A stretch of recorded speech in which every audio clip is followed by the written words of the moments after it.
You know Gray Bar for electrical parts, but there's one more thing you may not be thinking of us for that can help maximize your next project's total value. Our pre-project planning services are designed to help you win the bid, save on labor costs, and keep your installers productive across your entire build. The sooner you call us, the better.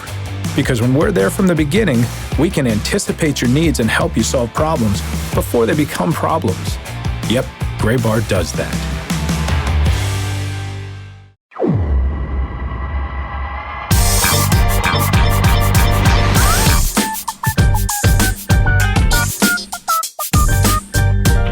Hello and welcome into the latest episode of the Show Before the Show podcast, the official podcast of minor league baseball. We are recording this segment as the third of our four recorded today.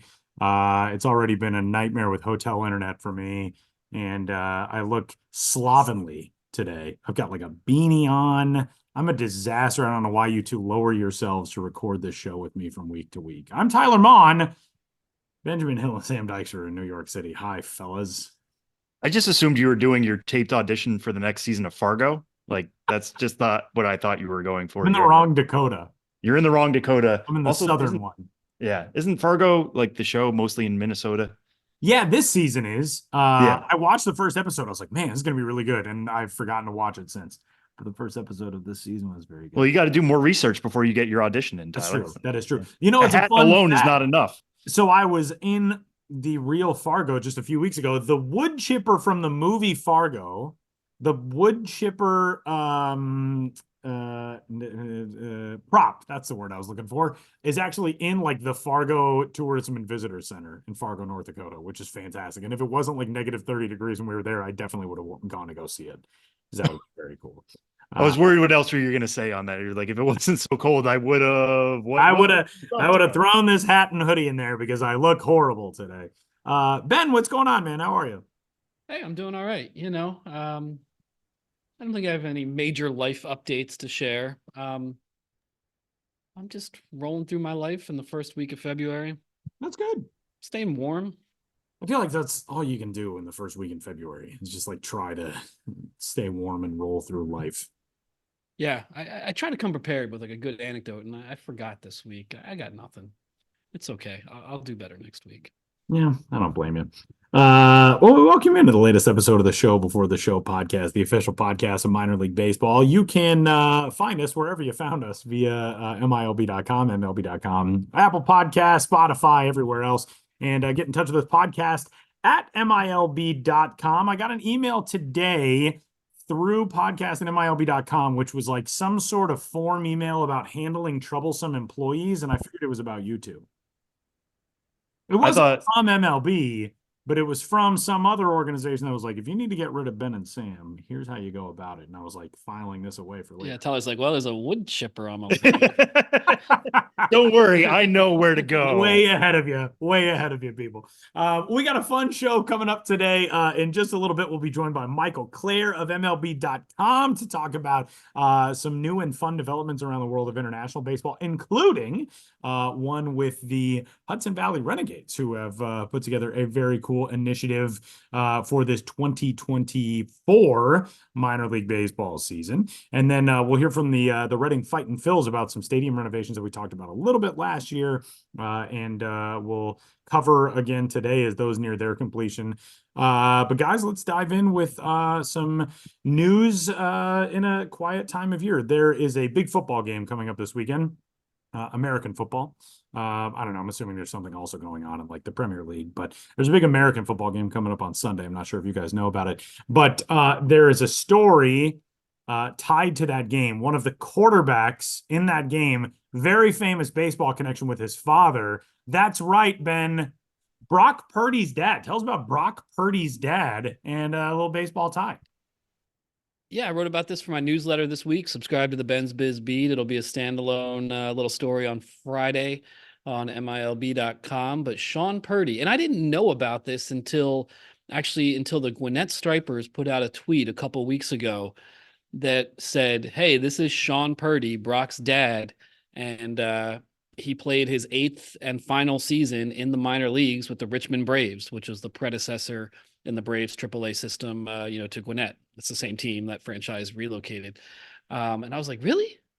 Brock Purdy's dad played minor league baseball. And so I looked into it and found a podcast that he had done in 2019 or so where he talked about his career. So got some quotes from that.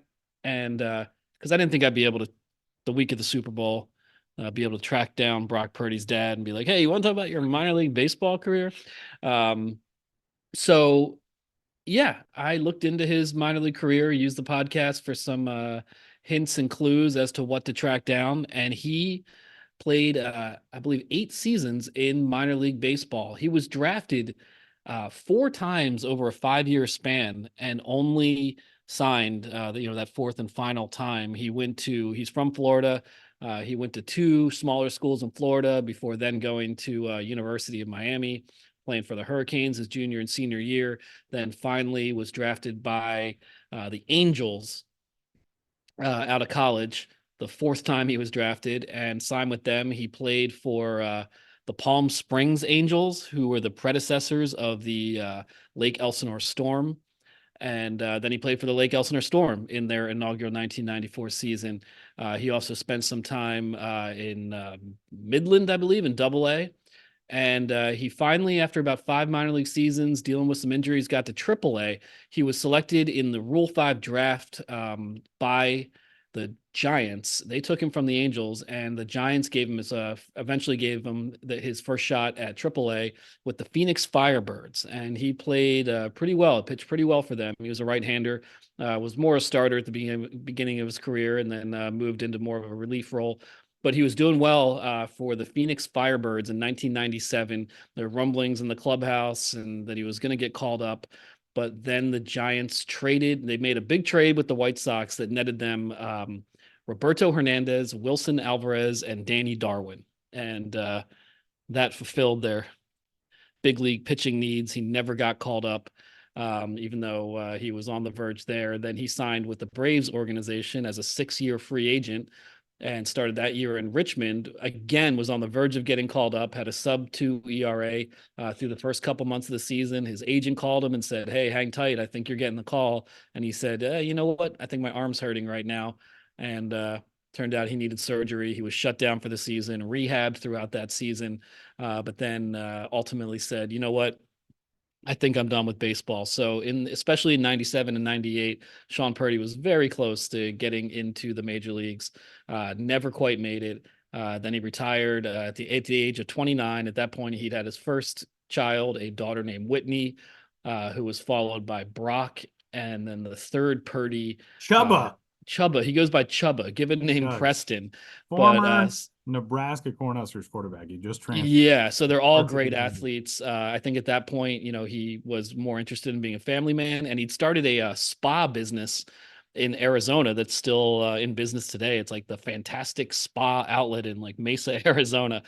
So I'm sure they're getting better at business now that people are like, whoa, I can buy a hot tub from Brock Purdy's dad, So go to Mesa, Arizona and buy a spa from Brock Purdy's dad, Sean Purdy, who had a pretty decent minor league baseball career. Never touched the majors, got really close, but I thought that was interesting. I feel like I'm on top of those kind of random connections and had not realized it till a tweet from the Gwinnett Stripers. So thanks, Gwinnett. And that gave me some big game content as we wait for the big game on Sunday. We can say Super Bowl. We're not selling ads based off the Super Bowl. I think the title of this episode should be Go to Mesa, Arizona and buy a spa from Brock Purdy's dad. Yeah, I mean, you can do it. He is not sponsoring this podcast, I can tell you that much. Yeah, former Phoenix Firebird. True. That is true. Yeah, we're not giving this advertising away for free to our Mesa and Phoenix area listener base. Well, that is a very cool story. It's up on the site right now. Ben, let's pivot. We got a new alternate identity from Bowling Green, a squad that has always done a good job with rolling out alternate identities. Previously, the Blind Cave Shrimp, correct? Isn't that a Bowling Green one of yours of your? Well, the Bowling Green Hot Rods, that ballpark, I believe, opened in 2008, 2009. I think maybe it was built in 2008. The team started in 2009. They had a name the team contest that ultimately resulted in them being named the Hot Rods, which is a reference to Corvette having a manufacturing facility there. But one of the finalists in the name the team contest for Bowling Green was the Bowling Green Cave Shrimp. And I remember at that time, I was a young blogger, but even having like the cave shrimp as a team name was kind of like, ha ha ha, they will never do that. And of course they didn't, but little did we know that within 5, 6, 7 years, that the names that we were kind of laughing as sort of jokes that we knew the team wouldn't actually select actually did become oftentimes the names that would be selected. So cave shrimp was ahead of the time and at least suggesting that possibility. But cave shrimp was a reference to a species of blind shrimp that live in the caves of the Bowling Green area. Mammoth Cave, the largest cave system in the world, is only about 20 miles from Bowling Green. There's other smaller caves in the area. When they built that ballpark, there's some strange configurations with like the visitors clubhouses being in the outfield. And part of that is because of I'm no geologist, although my dad actually is, but I don't follow in his footsteps. But because of sinkholes and the network of caves in that area, the ballpark itself was built in a way where they didn't want to dig too deep in certain areas because of sinkholes. So caves are a big part of the Bowling Green area. And so their new alternate identity, riffing on all this, is not the cave shrimp, although I believe they have been the cave shrimp on a what could have been night type promotion. Now they're the cave men. So you can indulge in all the stereotypes of our, prehistoric Neanderthal brethren, with the name and logo and that sort of thing, while simultaneously, referencing the fact that Bowling Green is home to a lot of caves. So they've got the cave men now. Pretty good alternate identity. My favorite that team ever did, of course, is the sinkholes, which commemorated the time that a sinkhole opened up underneath the Corvette Museum and swallowed like a bunch of Corvettes. And now I was told if you go to that museum now, and I wish I'd done this when I visited last year, I just must not have had the time. Good job, dude. But I believe they put like plexiglass or some super strong seal over that hole, but you can look down into where the sinkhole opened up. I believe. Did they leave the correct. Corvettes there? I believe there's some that were never rescued, and you can look down into their abyssal void of a new home. The cavettes. Right. Well, now I know our summer road trip this year. Yeah. So they've always done a good job. They have there in Bowling Green with that kind of stuff. But now we got the cavemen. They just introduced that today as we were speaking.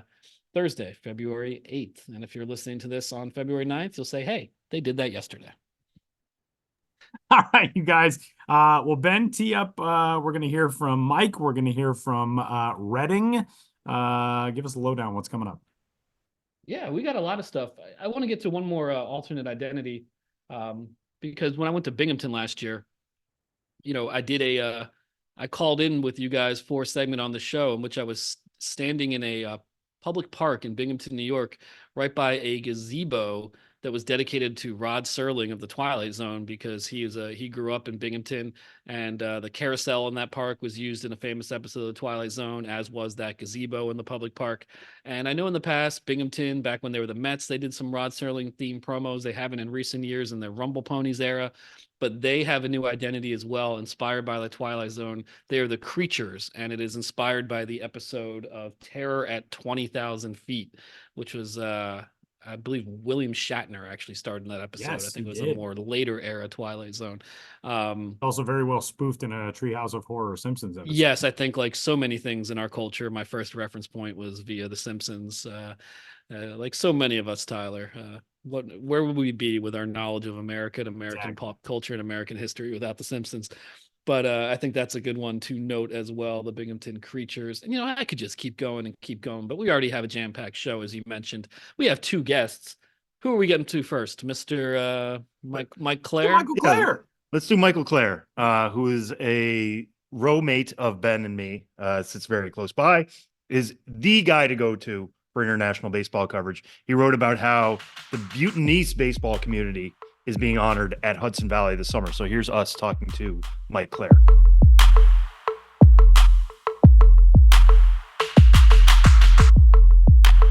We are now joined on the Show Before the Show podcast by our dear colleague. He sits right near Sam and I every single day, just mere feet away, often calls us slime balls, but that's neither here nor there. He is also an expert on international baseball. His name is Mike Clair. Or Michael Clair. Doesn't matter. It doesn't matter. Let's, for formality's sake, because this has been a very formal introduction, Call him Michael Clair of MLB.com. He's on the global baseball beat. And we want to get into your beat in general a little bit. But first of all, because this is the minor league baseball podcast, the Hudson Valley Renegades and the country of Bhutan have announced a partnership, Bhutan Baseball and the Hudson Valley Renegades in Fishkill, New York. Maybe not something we ever thought we'd be talking about, but here we are. You wrote a story about it. You know what's going on, and we'd love to get your perspective. Yeah, awesome. I mean, thank you for having me, Slime Balls. I'm gonna need that absolute story, honor. by the way, before long. I'm gonna need the slime ball story. But anyway, we can continue with this. I mean, listen, it's just it's what you call dear friends, right? Yeah. You know, when I answer the phone for my mom, I sometimes call her a bag of rocks, and she'll say that to her friends, like, my son calls me a bag of rocks, and she'll be laughing, and they're all like, what's wrong with him? So, you know, it's said with love. But no, Bhutan Baseball, Hudson Valley Renegades. Yeah, it's this really cool event. You know, with minor leagues, it's always tough to say, is this the first of its kind, the only of its kind? But it does seem like it's a one of a kind. You know, they saw the story that ran in August, which really it was Matthew DeSantis, the co-founder. You know, he founded Bhutan Baseball 10 years ago with Karma Dorji, and then Ramon Riesgo has joined up since then. But he took this amazing photo of the Thimphu red pandas playing in front of the giant Buddha statue there in Bhutan, and naturally that photo blew up. It's like Spalding's photo with the baseball players in front of the Sphinx, but even so that photo blew up, that went everywhere. So the Renegades saw it. Their first plan was just, how do we get caps and jerseys to these kids? And then it became something much bigger, where it's, let's have a night for Bhutan baseball. Let's raise money. The money they raise is to bring players from Bhutan over. These players, they love baseball. There's 6,000 players there right now, if my numbers are right, and they've never seen a professional game. You know, there's not, you know, just Matthew DeSantis told me there aren't really credit cards, so MLB TV isn't even a thing. So they've just seen highlight clips and they love the game. So when they come, the plan is that they'll see a Renegades game. There'll be a night for them. They'll throw out the first pitch. Before that, they'll have a clinic on the field. They'll also get a clinic in the front office to show that, hey, you might not, you know, be a future big leaguer, but there's still work that you can do in the sport. Then they're going to come to New York City. We're going to show them around the office. And then the plan is that they'll hopefully go to a Yankees game, and they'll get a little tour of Fishkill, New York, and the glory of baseball. And I kind of want to go back to that photo that started all of this, because that really did. It was one of the viral things of baseball last year and showed just the global reach of it. But you had your hands on it first. Like, when you got that photo and was like, all right, this is something we're going to include in this story, what was your initial reaction? Oh my God. I mean, it was jaw dropped, you know, because every story you're always saying, hey, can you send any photos? And Matthew was like, hey, I'll go take some photos. It's like, oh, don't worry about it. You know, whatever you have is going to be great. And what, you know, most of the stuff they have on their, you know, Twitter and Facebook and everything is great, but it's, you know, kids playing in these little fields with the mountains behind. So when I opened up a file, and as we now see from the new article, that there is a collection of these photos, and you have fog rolling in off of these lush mountains in the background, this and you're saying go, I'm pronouncing it right, GHO. It's these robe like things that is traditional Bhutanese garb. So they're playing in those for the photo, and he you know, the one we used is as the ball is flying in the air, but there's now a collection of them, and it is just, man, I've seen baseball in a lot of places, and I've seen AI now try and put baseball in a lot of places, and it doesn't compare to what they actually captured. I was just going to say, that really is true. It's a very good way to describe it, because you don't think of the juxtaposition of things like A, baseball, B, the traditional clothing that they're wearing, and C, that massive Buddha statue in the backdrop. What were some of the reactions that you got from, I mean, I saw people, you know, across the baseball spectrum sharing that photo, and then in turn sharing the story, because, you know, it's one thing, we're used to seeing baseball in countries in Asia that are more traditional baseball countries. So if you see something and, oh, there's Mount Fuji, or these kids are playing in Seoul, or something's going on in Taipei, that thing you're kind of accustomed to. But seeing it in a country that a lot of people have probably never heard of in the first place, in Bhutan, what were some of the, you know, the bigger reactions that you got, or some of the people that you remember reacting to it? I mean, I've heard from some of the people here that major leaguers sent DMs saying, hey, let's go there. What do they need? What do we got to do? I'm not going to say the names. I don't want to, out any of them. But that's always incredible.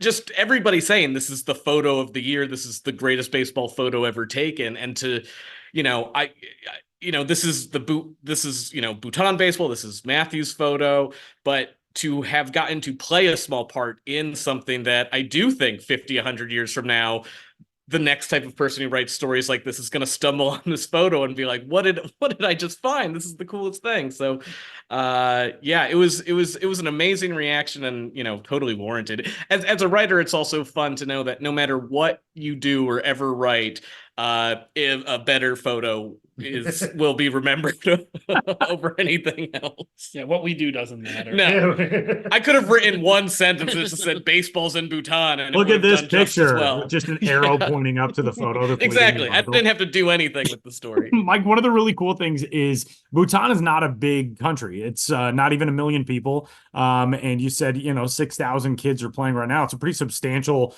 portion of the population. It reminds me somewhat of, the way Iceland has made such a huge stride on the world stage in soccer, not being a big population, but making big noise at the World Cup and such. Obviously, we're a ways off from Bhutan doing something like that. But for a sports community in a country that is not known for said sport, to then get the epicenter of that game infatuated with their variety of baseball, what's the reaction that you've heard? I would imagine people in Bhutan, kids playing, administrators, families. I would think if I was one of those participants in that community, I would be stunned by the reaction from the American side and especially from MLB. Yeah, I mean, everything I've heard is that this is so overwhelming in a good way. But, they're like, we did this for 10 years on our own, just plugging away, using our free time, building this out. And so it was just the fact that all of a sudden things happened so fast. And it's a great time for this. WBC's done so well, Olympics 2028. So now they're talking about restarting the national team. There's discussions with Baseball United to get a Bhutanese player onto the rosters, when the league starts up, which would be the first professional Bhutanese baseball player.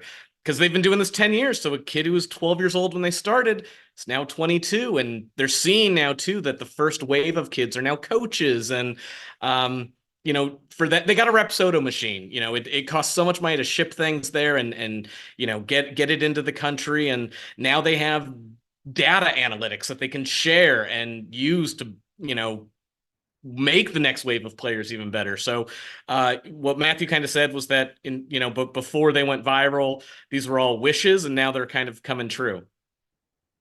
Yeah. And this taps into something that is basically your beat now, is just world baseball. I mean, nobody I know, nobody I follow, nobody I know personally covers it like you do, literally around the globe. You've covered games in the Czech Republic. You've covered games in Germany with Tyler. World Baseball Classic qualifiers, European Baseball Championship. How has your view of the game changed in the way you've covered games, teams in Asia, teams in Europe, teams in South America? Yeah, I mean, it's really eye-opening. And, Tyler knows this. If there's anyone who knows the international beat really well, it's Tyler. One of the things is you're constantly learning, but what I've found is that the baseball community is this amazing community, and you can be united through the love of baseball. I'm sure it's the same with soccer and American football, but I just happen to be obsessed with baseball, and so it's baseball.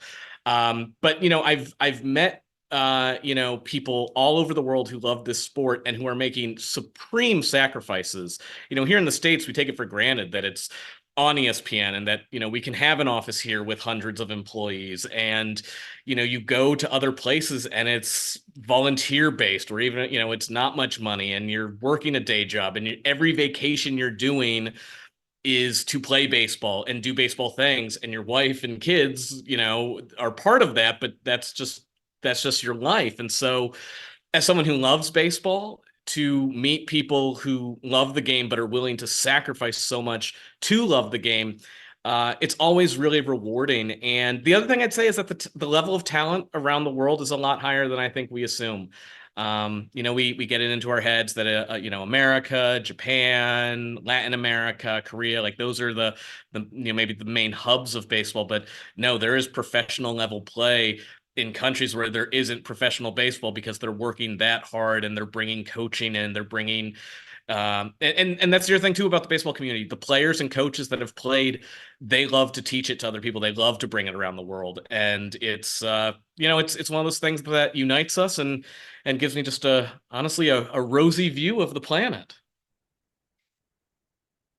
Well, tied in with that, Mike, you recently launched a newsletter. Yes, and it covers the world. yes. Literally the largest beat that could possibly exist. Yeah.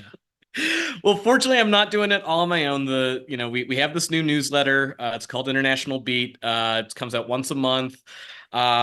But we are expanding international coverage here because it's a big deal, and we saw through the success of the WBC and things like that there are international baseball fans. The way a soccer fan follows England or the U.S. women's team, there are people that want to follow international baseball. So there's about 10 or so writers here that are also specifically adding international coverage. I just finished editing a story on Chinese Taipei's cheerleaders that I think is going to be really good. We have a Czech Republic story running next week. We've got a story on the first Netherlands and EU developed player. After that, we've got stories on Japan. So it's really incredible, and I'm so thrilled that we have a bunch of writers working on this. And there's great stories. Every rock you turn over leads to 4 more stories, and so it's really gratifying to be able to do the work and hopefully share it with people who feel the same. As soon as Mike posted that he was launching it, by the way, I stepped away from the writing side of this gig after the World Baseball Classic qualifiers when Mike and I first met in Regensburg in 2022. But as soon as he launched it, I DM'd him on Instagram and I was like, so how do I get back? I will immediately jump back in if I can join just this beat. If we can nerd out on this together, I'll immediately jump back in on that. It's the dream. It's a dream right there. Yeah.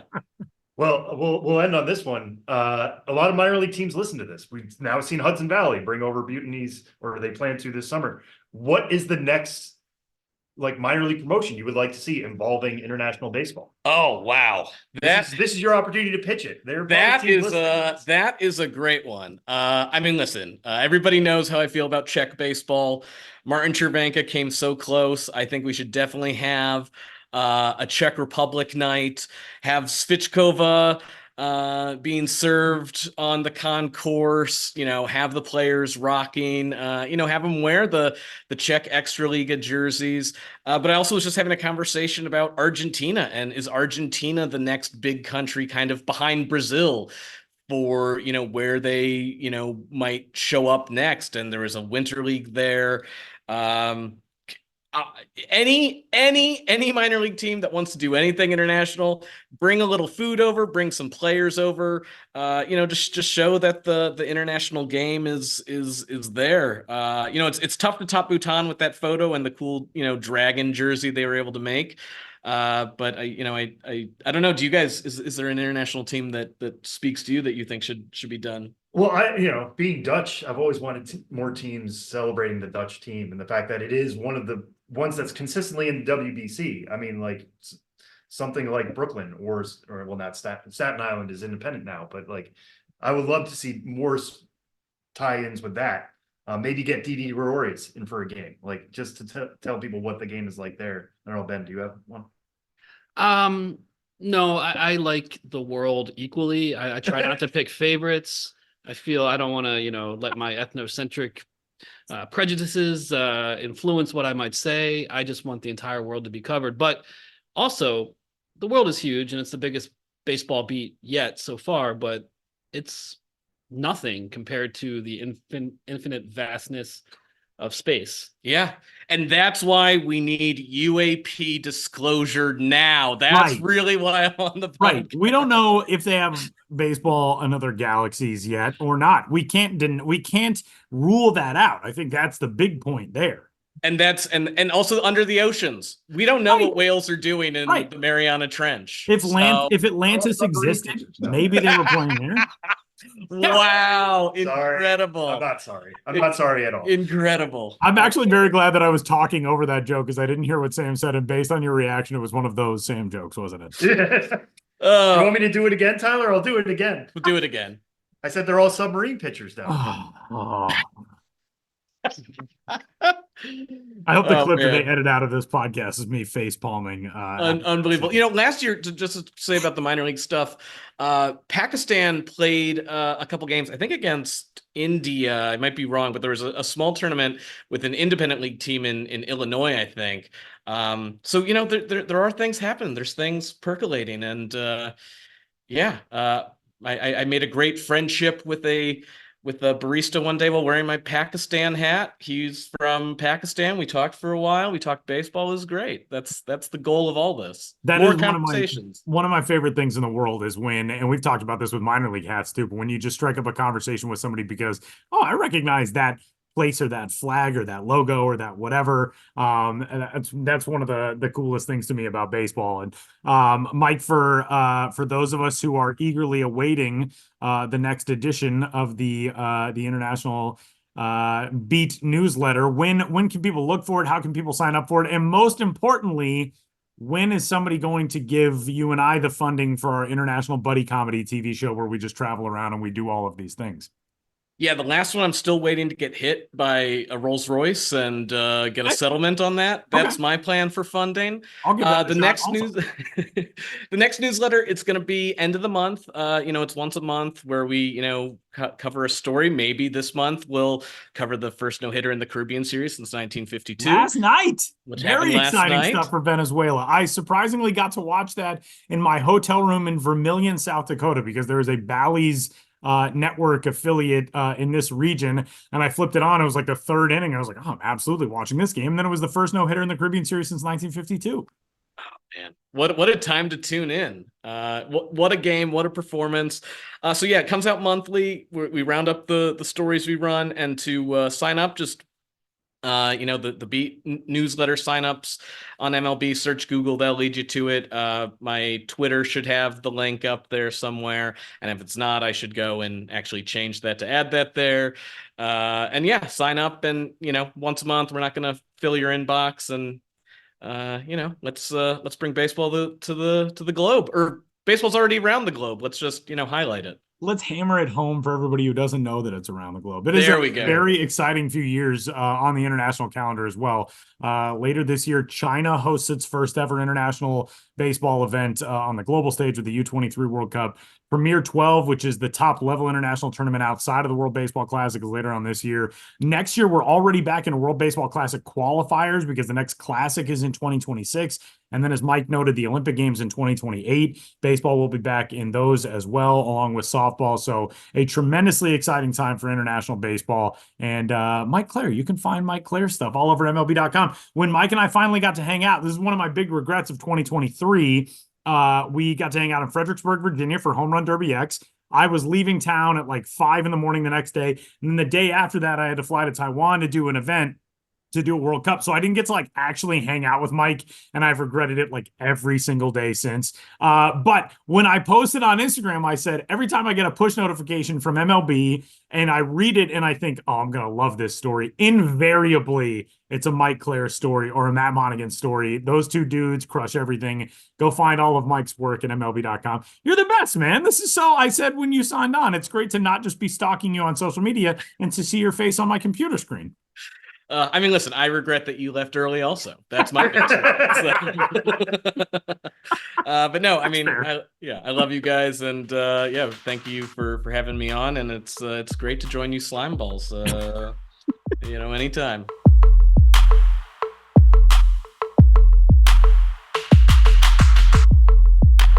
Well, just about a year ago here on the Show Before the Show podcast, we did a theme episode about ballpark renovations and featured 5 teams that were undergoing renovations at their ballpark.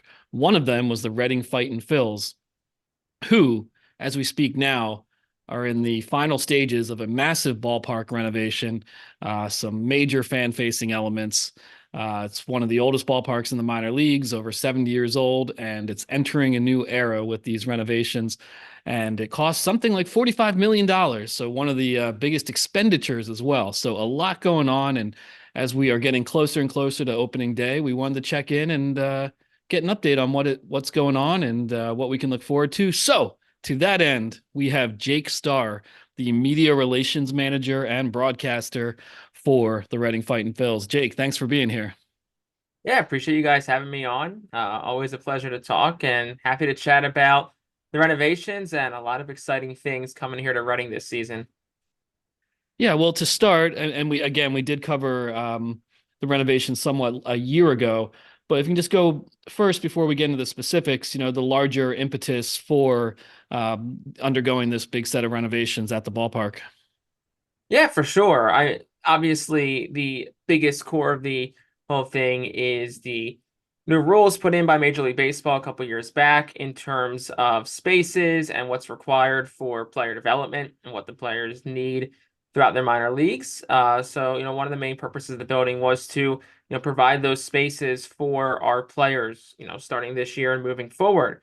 The building is on the player development side is going to feature brand new clubhouses, batting tunnels, weight rooms, eating areas, female locker rooms, mental health and recovery rooms, pretty much everything that you need to have, and then plus a lot more, which is going to make it really nice. And we're excited because once everything's all finished up for this year, it's going to make it one of the nicest, if not the nicest, clubhouses and just player development facilities across minor league baseball. And that's something that we're really excited about. It's really at the core of the renovations. That was really the big point of the whole core. And we're just, really excited for our players, visiting players, and everyone involved in the player development side for the state-of-the-art facilities they're going to get this year and moving forward.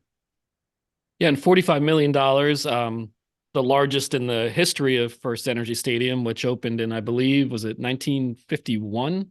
Yeah, I want to 51. say. So, 73-year-old ballpark. Obviously, it's had renovations through the years. This is the largest ever. $45 million is one of the larger price tags, of all the ballparks undergoing renovations right now. Most of them for the reasons that you just articulated. So what was the funding like, just in a broad sense, getting the various pieces of the puzzle in place to, make this kind of investment? Yeah, came from kind of a variety of areas. Obviously, some state, local as well, and obviously, the Phillies and ownership also. Everyone kind of chipped in and played a big role with this. So, just super thankful to everyone who's, put something in and played a role in making this entire thing possible. Because 45 million is a lot, but in terms of the scale that we wanted this to be and the success that we envisioned for this, we knew we were going to need a lot of assistance from a lot of places. So we're, really fortunate and grateful that we were able to get that and we're able to put on such an impressive and large scale project that we, have going on here. Yeah, and the focal point of this renovation, certainly from the fan facing side of the equation, you have a massive new structure on the outfield concourse, the Redner's Event Center, which is, if I read it correctly, about 14,000 square feet all told. So this will, transform this ballpark, again, over 70 years old in quite a major way. What can you tell us about the Redner Event Center? Yeah, absolutely. The event center is, divvied up into a handful of different spaces. And the main big space is our main event area on the second floor of the event center. That space at most can be configured for a lot of different events: weddings, banquets, bar mitzvahs, trade shows, expos, meetings. The list goes on and on. And when it comes to just a typical banquet type wedding setup, it can fit as many as 550 people. It can fit over 1,000 people when you're going more of a meeting type, presentation type look. So it's a very versatile room that can be used for a lot of different types of events on both game and non-game days. Of course, game days, if someone wants to rent out the entire upstairs 550 person space, they're absolutely more than welcome to. Over 6,000 square feet of space alone in that upstairs main area. If someone wants to have a wedding on a game day, They absolutely can, or a bar mitzvah, or a big grad party or retirement party on a game day. They can also, with game days, another thing that they can do is it can be broken up into suite-like pods. And those suite-like pods, if you have maybe a group of 50 people or 80 people, you can purchase one of multiple pods in that event space, and you can get same thing, catering, bar, and a chance to go to a game. So if you're looking for more of like that suite type feel, then you can purchase one of those pods on game days. And then of course, the advantage of the event center is that it's not just active on the 69 days when the RFILs are home. On all the non-game days, 365 days a year, technically speaking, it can be active. So if someone wants to have a wedding when the team's on the road, or if they're having a bar mitzvah in November or December, they can do so. The venue is open, as we said, every single day. It can be used any day of the year. It's not just surrounded around baseball, which is really nice. And it gives Berks County, where we are, the greater Philadelphia, Allentown, Lancaster, Harrisburg, like that region, it gives it another really pristine event space that, it hasn't had something of this caliber before. And outside of that main event space, we also have a couple of, smaller auxiliary event spaces. The both clubhouses in the off season can be converted to smaller areas. So if you're looking at grad party, retirement party, showers, smaller scale events, smaller scale meetings, you can use one of those smaller areas. And also the batting tunnel will be something that'll also be able to be converted for more medium-sized events. If you're looking at something like 150 or 200 people, you can do something in the batting tunnel. So it's cool because, like I said, like that upstairs, you can use game days and then non-game days. The possibilities are really endless for what you can do. And I think the really cool appeal of it is, if you're a baseball fan, I think just the thought of, maybe you're not getting married at a game, but the thought of having your wedding where, if you don't care about the baseball aspect of it, you don't have to, right? Like you can just kind of turn your back, close the blinds, and it's still a pristine event space, regardless if it's at a baseball stadium or not. But if you are a big baseball fan, like I think just the draw of having this beautiful event space and having your wedding at a baseball stadium, even if it's in November, I think is really cool. And I think too, even for smaller scale parties, right? Like if you have a kid who's graduating high school or college and you're gonna have his grad party in say it's a December graduate from college, and you're gonna have his grad party in what's typically the RFIL's clubhouse. I think that's a cool appeal to say, like, yeah, my grad party is where the next great Phillies I'll step through. So there's a lot. I know I kind of rambled here a little bit, but a lot of different spaces, a lot of different uses, and it's really versatile. And there's gonna be a lot of great opportunities for fans, or even if you're not fans, just people looking for events alike to host in the event center. Yeah, and Jake, and whether it's one of these improvements that's happening this offseason or just in general, there are going to be people listening to this show who might want to put Reading on their 2024 calendar as they make baseball road trips. What's the first thing, like I said, whether it's a new thing or something that's always been there, that you recommend people check out first whenever they get to First Energy Stadium? Yeah, I mean, there's a lot. Obviously, I think one of the appeals of the stadium, and even with the new event center and the new video board and everything involved, is that it still has its very old-timey feel. And even the event center is gonna be very modern, but like the brick on it, the layout still kind of is along those same lines. And obviously, if you're checking out Reading, if you want to check out the event center, that's something you're gonna have to, book in advance. Obviously, it's not one of those things where you can't come up day of game and just purchase a ticket and go in there. So if you're mapping out a road trip and you want to maybe check it out and get with a group or something like that and get in the event center, you definitely can. But even event center aside, there's still a ton of stuff to check out here in Reading when coming to a game throughout the year. Obviously, I mean, tons of different areas, tons of different kind of foods to try, buffets, and then of course the typical appeals, the crazy hot dog vendor, the veggie race, the whole 9 yards, the mascot band that's on most Saturdays during the year, fireworks shows. So, definitely a lot of things to check out. But in terms of the non-event center appeals, obviously there's the new video board this year, which is going to be absolutely immaculate. But, a lot of the stuff's just the typical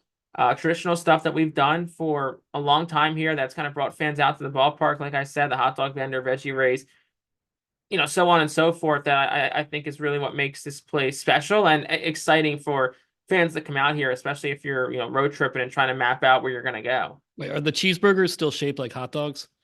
Yes, that's there. And we of course have the churger. I don't know if that's something that's been talked about before, but it's like a chicken sandwich and a burger like all together in one. So that's another cool novelty. And then of course, the hot dogs. If you want to keep it simple, the Burke's hot dogs are always popular.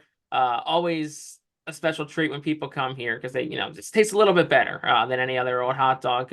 Those Burke's hot dogs. Jake, one of the things I love most about that ballpark is it feels so modernly classic, if that makes any sense. To be in a position where you're doing, renovations and you're trying to bring some new character into it, but you're also trying to honor the history of it. What are those conversations like to make sure that you are, keeping the identity the same of the park, but it's something where, you're still able to modernize? Yeah, definitely. I think one of the conversations with the event center was always how do we incorporate this new modern thing while also, what's the word? While also, keeping that tradition of the ballpark. And I think when you look at the event center, the brick facade on the outside is very much that kind of old school feel because the bricks have always been a big thing here. And on the inside, actually, on the inside of that main event space, there's going to be bricks that are laid, that were installed and laid, that were actually the original bricks from the ballpark when it opened in 1951. So that keeps that old-timey feel. And even when you step into the event center, it's new, it's modern, but it still has that, you don't feel like you're forgetting the past. And another cool thing is like the doors to enter the event center are actually going to have pictures of the 4 players that have had their numbers retired here. Schmidt, Sandberg, forgetting the last two off the top of my head, but Mike Schmidt, Ryan Sandberg are 2 of them. But yeah, the 4 Jim numbers Bunning, that we've retired. Jim Bunning and Robin Roberts. Jim Bunning and Robin Roberts. Thank you. So yeah, so those 4 are going to be on the doors walking into the event center. Of course, the video board, it's going to be brand new and modern, along with the bullpens. But the nice thing about the stadium is, when you look out at it, yeah, there's the outfield, all these new additions, but all the classic group areas, picnic areas, like they're all the same. They're all still here. The seating, all those traditional things are still here. So we've done a really good job as an organization of improving, getting better, modernizing, but still keeping that like old time touch there that, if you're looking for that nostalgia feel, you're still going to get that when you come here. Yeah, and it's a beloved ballpark. I've made no secret through the years that it's one of my favorites. Part of that's some Pennsylvania bias, having grown up, about an hour away from the ballpark. So people are protective, and rightfully so, of historic ballparks and not wanting them to see them change too much. I mean, what has the feedback from the fans been like so far? Is there a little wariness or skepticism that, the character of the ballpark will be changed, or, how do you kind of navigate that tightrope? Yeah, it's been really, really positive, which has been really cool to see from our fan base. And of course, you're always going to have the few here and there who might not love it. But I think the nice thing is, too, that obviously since the event center is opening this year, it was still present in the outfield, at least the outside of it last year. So I think a lot of fans who maybe still needed to warm up to it had that opportunity to do so last year. But the nice thing about these upgrades, it isn't something where you have to, you don't have to, I don't want to use the word embrace, but have to use them, right? Like if the event center is something you look at and it's like, I love that, I want to use that, then like, you definitely can. But if you're someone who's been coming to games for 40 years, you get your, $8, $9 general admission ticket, you come to your 10 or 15 games, you get a hot dog, soda, a beer, and you sit in your general admission seat, and you've been doing that for 40 years, like you can keep doing that. Or if you've been a season ticket holder and you've had the same seats for 20 years, like you can keep doing that. These additions are nice that it's like, if people want to embrace it, if people want to use it, they can. But if they're people who, more traditional and they want to stick with what they've done for 15, 20 plus years, they absolutely can. And I think, the other big ones, obviously the video board, that's been another one that's gotten a lot of positive reception so far. And that's, a case of, its technology continues to advance. Obviously, we want to continue to advance in the times, and our new video board is going to reflect that. But like I said, like the layout of the stadium, the pool, left field picnic area, our general admission seating, like if you looked at a picture of the stadium in 1985, like all those main things, like main grandstand, like it's still here. Press box, it's still here. So it's a cool mix of old and new. And if you just want to focus on the old, you can. If you want to focus on the new, you can. If you want to mesh the best of both worlds, you can too. And it's kind of set up where you get the opportunity to do both. Yeah, and you mentioned weddings at this event space, and I read in the press release there's even like a bridal suite area built in within it. So, I think my final question is: has anyone gotten married there yet, or there's some weddings booked? Will we see love in Reading in 2024? I mean, that's the hope. No weddings yet. We are hoping to start having weddings as early as this summer. Bookings just opened up a couple of weeks back when the press release went out. We've had a lot of inquiries so far. So we know that space is going to fill pretty quickly out there. So yeah, it's going to be fun to see some weddings get out there. I know there's people have the option if they want to have the alternate home plate, they can have, a slideshow on the video board. They can even, we can have the lights turn, if the theme of your wedding is blue, the lights can turn blue and reflect on the field the night of your wedding too, as long as it's not on a game day. So yeah, I'm pretty, optimistic that we're going to see, plenty of love here in Reading and lots of weddings in the event center here moving forward. Once, events really start to fill in. It's got to be the Reading loving fills when that happens, right? Yeah, there you go. Specialty Exactly. jersey, tuxedos, something like that. There's all sorts of possibilities. Yeah, I mean, you can be like the Las Vegas or Reno of minor league ballparks. Have people just fall in love at the game, get a quick license, and just get married on the spot. In and out. Exactly.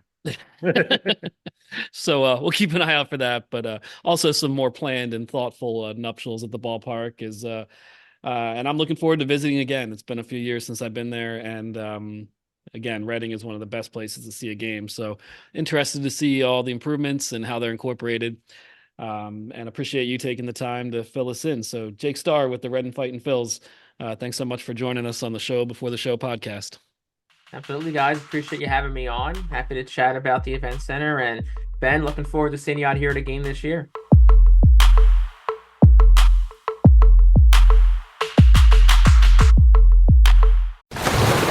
Raise the rudders! Raise the sails! Raise the sails! Captain, an unidentified ship is approaching. Over. Roger.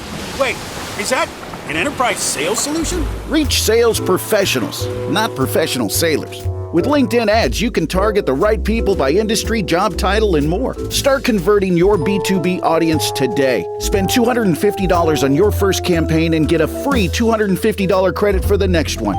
Get started today at linkedin.com/campaign. Terms and conditions apply. We interrupt this podcast to bring you another thrilling edition of Ghosts of the Miners. Now, here's your correspondent and host, Joshua Jackson.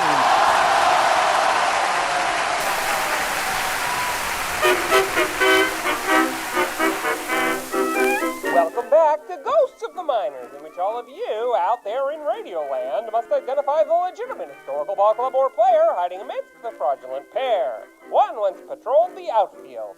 The others only patrol the outside of reality. In the last segment, I asked you which of the following minor league baseball players did at one time exist. A. Sailor Insatiable. B. Timmy Ten Tims.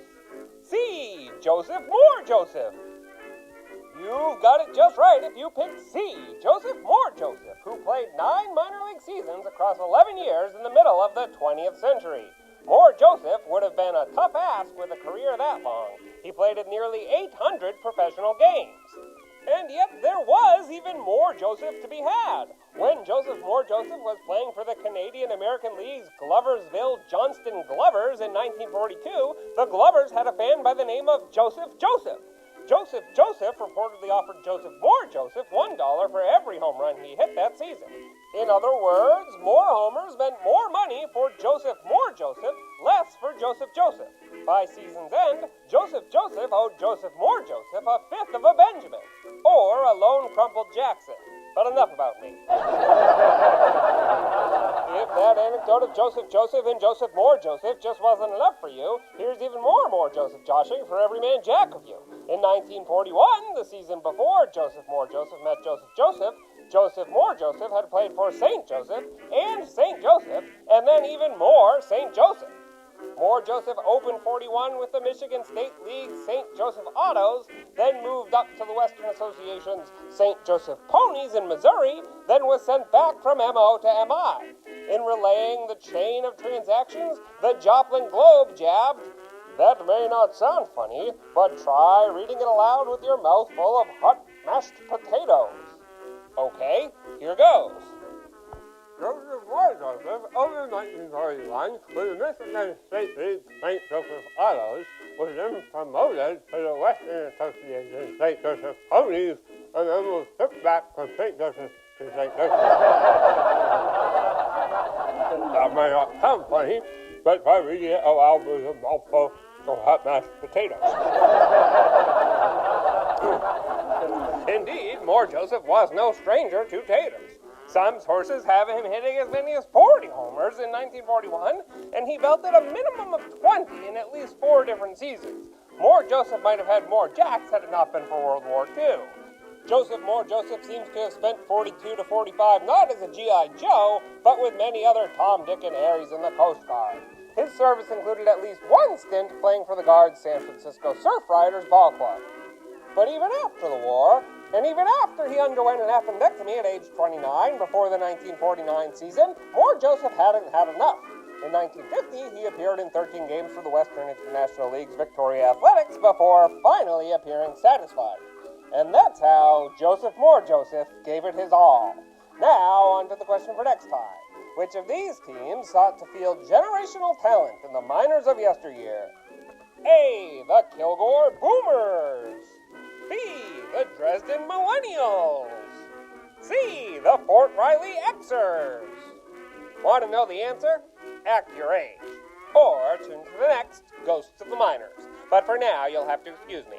My producer Ben Hill is preparing for a limbo contest, and I'm going to bend over backwards to help him.